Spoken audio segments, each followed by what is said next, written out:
올 한 해가 벌써 저물어가고 성탄절이 다가옵니다.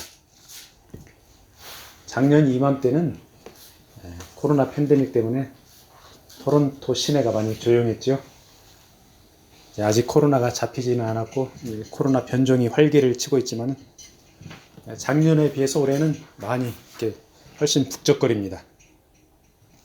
올해 연말연시는 작년보다 좀 활기찰 것으로 보입니다. 엊그제 일하는 곳에서 일을 하고 있는데 거래처 여직원 한 분이 초콜릿 선물 세트를 가지고 왔습니다. 그래서 해피 할리데이 이렇게 인사를 하더라고요. 참 웃으면 인사를 하는데 그 인사를 받긴 했지만 좀 씁쓸하더라고요. 많은 사람들이 성탄절을 기념하며 축하를 하고 있지만은 이제 대놓고 메리 크리스마스는 없애버립니다. 대신에 휴일을 행복하게 지내라고 예수 이름을 없애고 사람들의 축제의 장으로 변질을 시키고 있습니다. 우리가 예수 믿는다고 그러죠. 우리가 믿는 구세주 예수 그리스도. 예수님은 어느 날 갑자기 하늘에서 낙하산 타고 뚝 떨어진 것이 아닙니다. 성경의 예언대로 정확하게 죄인들에게 오셔서 구원을 이루어 주시는 메시아이십니다. 구약 성경 전체가 예수 그리스도에게 초점이 맞추어져 있습니다.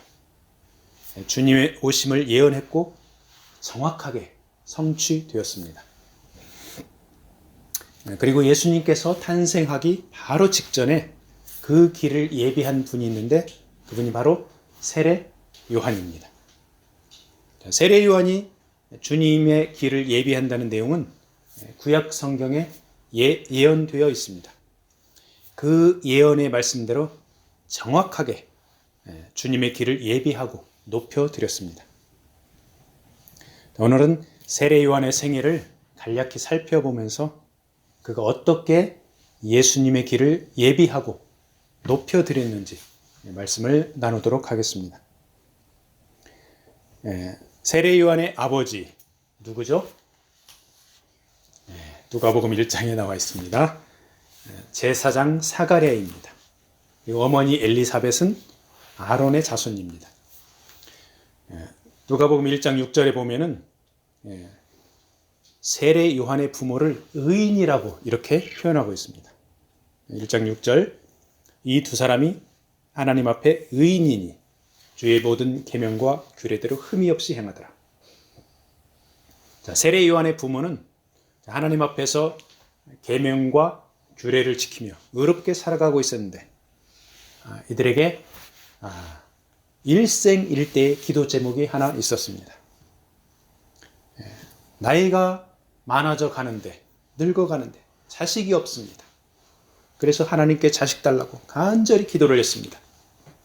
하나님께서는 이들의 기도에 응답하셔서 늙음하게 아들을 주셨습니다.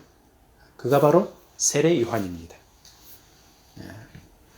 누가복음 1장 13절에 보면은 천사가 그에게 이르되 사가랴야 무서워하지 말라. 너의 간구함이 들린지라. 네 아내 엘리사벳이 네게 아들을 낳아주리니 그 이름을 요한이라 하라. 세례 요한의 부모가 간절히 기도해서 응답받아 아들을 낳은 것이 사실은 구약 성경의 예언을 성취하는 하나님의 구속사적인 사건입니다. 세례 요한의 부모는 나이가 들어가면서 자식이 없어서 심적으로 무척이나 힘들었을 것입니다. 그렇지만 그들은 여전히 하나님의 계명을 지키며 의롭게 살아가고 있었고 하나님께서는 그들의 기도에 응답을 주는 동시에 구약 성경의 예언의 말씀을 성취해 주셨습니다. 오늘 우리가 함께 읽은 본문 말씀 이사야 40장 3절 말씀 그 예언의 말씀을 성취해 주셨죠. 외치는 자의 소리여 이르되 너희는 광야에서 여호와의 길을 예비하라. 사막에서 우리 하나님의 대로를 평탄하게 하라. 아멘. 이 말씀을 성취했습니다. 세례 요한의 부모가 몇십 년 동안 자식 없이 지냈는지 정확히 알 길이 없지만은 그런 세월은 그들에게 감내하기 힘든 인고의 세월이었을 것입니다. 그런데 하나님의 때가 참해 나이가 많았음에도 엘리사벳은 임신을 했습니다. 그리고 귀한 아들 세례 요한을 낳게 된 것입니다. 자, 이들 부부가 젊어서부터 자식이 없어 노년에 이르렀다면 적어도 몇십 년을 자식이 없이 외로운 시절을 보내면서 하나님께 자식 달라고 기도했을 것입니다. 하나님께서는 하나님 나라를 세워가는데 하나님 나라 백성들의 기도를 통하여 일하십니다. 그래서 하나님 뜻에 합당한 기도는 이루어지지 않을 것 같아 보여도 하나님의 때가 되면 응답해 주십니다. 인간의 시각으로 보면은 오래 걸리고 외롭고 답답할 수도 있지만은 하나님의 시간표에 따라서 기도 응답을 해 주십니다. 우리가 해야 할 일은 신실하신 하나님을 전적으로 신뢰하며 하나님께서 일하시는 것을 기다리며 간절히 기도하는 것입니다.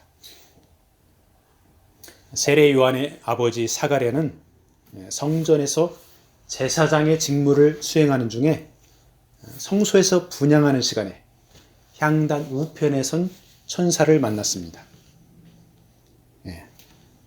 천사가 사가랴에게 이야기하는 그런 내용이 누가복음 1장에 기록이 되어 있습니다. 천사는 사가랴와 엘리사벳이 낳을 아이의 미션에 대해서 이야기를 해줍니다. 그 내용 중에 17절 말씀을 한번 보겠습니다. 누가복음 1장 17절 말씀. 천사가 사가랴한테 한 이야기죠. 그가 또 엘리야의 심령과 능력으로 주 앞에 먼저 와서 아버지의 마음을 자식에게 거스르는 자를 의인의 슬기에 돌아오게 하고 주를 위하여 세운 백성을 준비하리라. 자, 세례 요한이 예수님보다 먼저 와서 하는 일이 주의 길을 예비하는 일이라는 것입니다. 누가복음의 이 말씀은 말라기 선지자의 예언의 말씀을 정확하게 성취한 것입니다. 말라기 4장 5절 6절 말씀이 우리가 방금 읽은 누가복음 1장 17절 말씀하고 서로 통합니다. 말라기 4장 5절 6절 보라 여호와의 크고 두려운 날이 이르기 전에 내가 선지자 엘리야를 너희에게 보내리니 그가 아비의 마음을 자녀에게로 돌이키게 하고 자녀들의 마음을 그들의 아비에게로 돌이키게 하리라. 이렇게 말씀하고 있습니다. 자, 세례 요한이 엘리야의 심령과 능력으로 주님보다 먼저 왔습니다. 그래서 하나님 아버지의 마음을 이스라엘 백성들에게 전하여 그들로 회개하도록 하고 세례를 베풀었습니다. 세례 요한의 가장 중요한 미션이 바로 예수 그리스도의 길을 예비하는 것이었습니다. 세례 요한은 이 미션을 훌륭하게 해내어서 우리 주님께로부터 여자가 낳은 자 중에 가장 큰 자라는 칭찬을 받았습니다. 그런데 세례 요한이 성장하여 일반 대중들에게 공개적으로 나타나기 전까지 그는 빈들, 즉 광야에서 생활했습니다. 그러면서 하나님의 때를 기다렸습니다. 누가복음 1장 80절에서 말씀하고 있죠.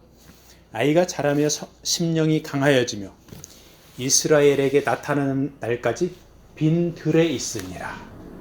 광야에서 있었습니다. 세례 요한의 부모가 늙음하게 출생했기 때문에 그는 어렸을 적에 세례 요한이 어렸을 적에 부모님이 돌아가셨을 겁니다. 그래서 세례 요한은 어렸을 적에 일찍 돌아가신 부모님을 그리워하면서 무척 외롭게 자랐을 것입니다. 그렇지만 태중에서부터 성령이 충만했던 세례 요한은 그런 정서적인 어려움을 믿음으로 극복했을 것입니다. 세례 요한은 그 당시에 경건한 생활을 했던 에스네파 사람들과 함께 광야에서 하나님의 때를 기다렸을 것입니다.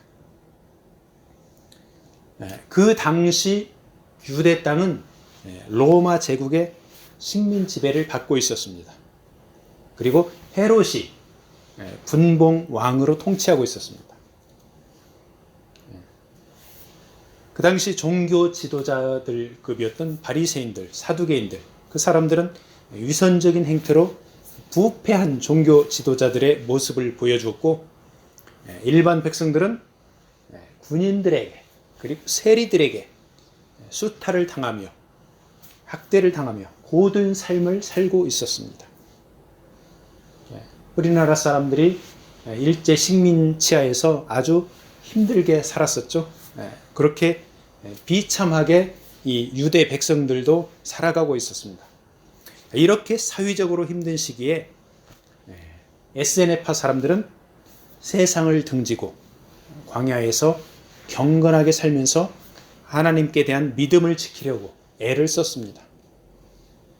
그 에스에네파 사람들 중에 일부는 광야에서 쿰난 공동체를 만들었습니다. 그래서 공동으로 생활하면서 구약 성경을 필사를 했습니다. 그런 유물들이 20세기에 발굴이 되었습니다. 그래서 그 시대를 연구하는 귀중한 자료가 되고 있습니다. 성경학자들은 세례 요한이 에스에네파 일원으로 광야에서 경건하게 하나님을 섬긴 것으로 보고 있습니다. 자, 이렇게 광야에서 경건한 생활을 하고 있던 세례 요한에게 하나님의 말씀이 임했습니다. 하나님의 위대한 선지자 엘리야에게 말씀이 임했듯이 엘리야의 심정을 가진 세례 요한에게도 하나님의 때가 되매 말씀이 임한 것입니다. 누가복음 3장 2절에 나와 있습니다. 3장 2절, 안나스와 가야바가 대제사장으로 있을 때 하나님의 말씀이 빈들에서 사가랴의 아들 요한에게 임한지라.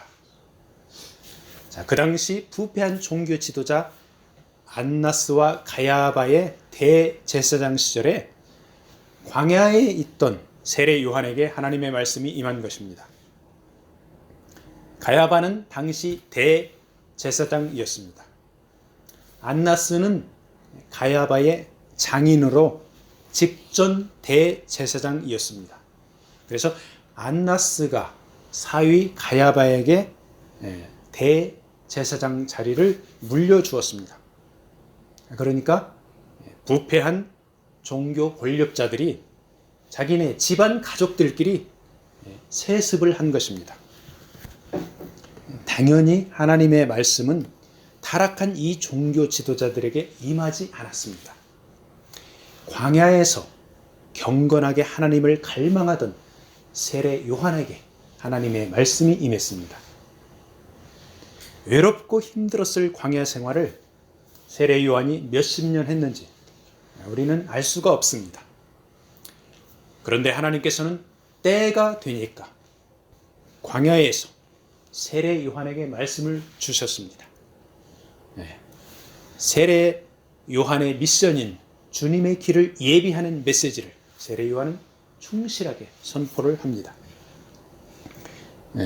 누가복음 3장 4절에 선지자 이사야의 책에 쓴 바 광야에서 외치는 자의 소리가 있어 이르되 너희는 주의 길을 예비하라. 그의 오실 길을 곧게 하라. 세례 요한은 자신에게 주신 하나님의 말씀에 따라 정확하게 주의 길을 예비하는 사명을 이사야 선지자의 말씀을 인용하며 감당했습니다. 하나님께서는 주의 종들이 세례 요한처럼 하나님의 때에 주 예수에 관한 복음의 메시지를 선포하기를 원하고 있습니다. 광야에서는 하나님과 자신의 관계에 집중하면 됩니다. 그런데 광야를 나서면 대중들과 만나게 됩니다. 많은 사람들과 만나게 됩니다. 그때 자신을 드러내는 것이 아니라 하나님이 원하는 말씀, 빛되신 예수 그리스도를 증거해야 합니다. 요한복음 1장 6절과 8절에 보면은 세례 요한이 자신을 드러내지 않고 빛되신 예수님을 증거한 그 내용이 기록되어 있습니다. 요한복음 1장 6절. 하나님께로부터 보내심을 받은 사람이 있으니 그의 이름은 요한이라. 7절. 그가 증언하러 왔으니 곧 빛에 대하여 증언하고 모든 사람이 자기로 말미암아 믿게 하려 함이라. 그는 이 빛이 아니요 이 빛에 대하여 증언하러 온 자라. 자, 세례 요한은 자신이 빛이 아니라는 사실을 철저하게 인식했습니다. 참된 생명의 빛인 예수 그리스도, 주님의 길을 예비하는 미션을 정확히 인식하고 그 사명을 감당했던 것입니다. 오늘날 종교 지도자들은 자신이 드러나는 것을 극도로 경계하고 빛 되신 예수 그리스도를 전적으로 나타내야 합니다. 많은 교인들에게 인기가 있으면서 대접받고 명예롭게 지내는 종교 지도자들은 그 자리를 내려놓기가 힘들어서 심지어는 자식들에게 세습까지 하려고 하고 있습니다. 우리는 주의 종들이 세례 요한의 삶을 보면서 자신의 분수를 알고 오직 예수 이름을 높여드릴 수 있기를 기도해야 하겠습니다. 세례 요한은 백성들에게 요단강에서 회개의 세례를 베풀며 주의 길을 예비하는 본연의 임무를 충실히 감당했습니다. 그리고 타락한 종교 지도자들을 매섭게 책망했습니다. 심지어는 헤롯 왕에게까지 맞섰습니다. 불의와 타협하지 않았습니다. 그는 세례 받으러 나오는 무리에게 독사의 자식들아 이렇게 무섭게 꾸짖었습니다. 누가복음 3장 7절. 요한의 세례 받으러 나오는 무리에게 이르되 독사의 자식들아 누가 너희에게 일러 장차올 진노를 피하라 하더냐. 물론 일반 백성들에게도 회개하라고 촉구했겠지만은 독사의 자식들이라고 부른 대상은 아마도 바리새인과 사두개인 등 타락한 종교 지도자들에게 향했을 것입니다. 예수님께서도 바리새인과 사두개인들을 향해서 독사의 자식들이라고 책망한 것을 마태복음 12장 34절에서 볼 수 있습니다. 제가 읽어드리겠습니다. 마태복음 12장 34절. 예수님께서 하신 말씀입니다. 독사의 자식들아 너희는 악하니 어떻게 선한 말을 할 수 있느냐. 이는 마음에 가득한 것을 입으로 말함이라. 광야에서 철저하게 하나님 중심으로 경건하게 살았던 세례 요한이 불의하고 타락한 세상 사람들을 향해서는 회개의 메시지를 선포하며 절대 타협하지 않았던 것입니다. 이렇게 강력하게 회개의 메시지를 선포하자 많은 사람들이 회개하며 세례를 받았습니다. 심지어는 일반 백성들을 수탈하던 세리들과 군인들까지도 그에게 가르침을 받았습니다. 세례 요한은 세리들에게 부과된 것 외에는 거두지 말라 했습니다. 군인들에게는 사람들에게서 강탈하지 말라, 거짓으로 고발하지 말라, 받는 금료를 촉한 줄로 알라 이렇게 말했습니다. 그러니까 요약하면은 그 당시 로마 제국 식민 지배에서 고통받던 일반 서민들을 괴롭히지 말라, 그들을 사랑하고 섬기라 이런 메시지입니다. 세례 요한의 가르침에 세리들과 군인들까지 세례받고 변화받아 새롭게 되었습니다. 그런데 변하지 않는 사람들이 있습니다. 바로 타락한 종교 지도자들이었습니다. 세례 요한이 이렇게 불의와 타협하지 않고 강력한 메시지를 선포하는데 그 당시 유대 분봉왕이었던 헤롯에 대해서도 호되게 책망을 했습니다. 헤롯 왕이 이복 동생의 아내 헤로디아를 취하는 부도덕하고 야만적인 일을 저질렀습니다. 세례 요한이 대놓고 책망을 했습니다. 헤로드 왕이 화가 났습니다. 요한을 체포해서 감옥에 가두었습니다. 세례 요한은 결국 감옥에서 석방되지 못하고 나중에 목이 잘리는 참수형을 당했습니다. 세례 요한의 이런 생애를 보면 인간적으로 참으로 너무너무 안타깝습니다. 부모님은 늙음하게 자신을 낳아놓고 돌아가셔서 어렸을 때부터 세례 요한은 외롭게 살았습니다. 광야에 들어가서는 세상과 동떨어져서 외로운 세월들을 보냈습니다. 불꽃처럼 하나님 주신 메시지를 선포하다가 젊은 나이에 참수형을 당했습니다. 인간적으로 보면 너무나도 안타깝습니다. 그렇지만은 하나님 나라에서는 여자가 낳은 자 중에 가장 큰 자라고 예수님께 칭찬을 받았습니다.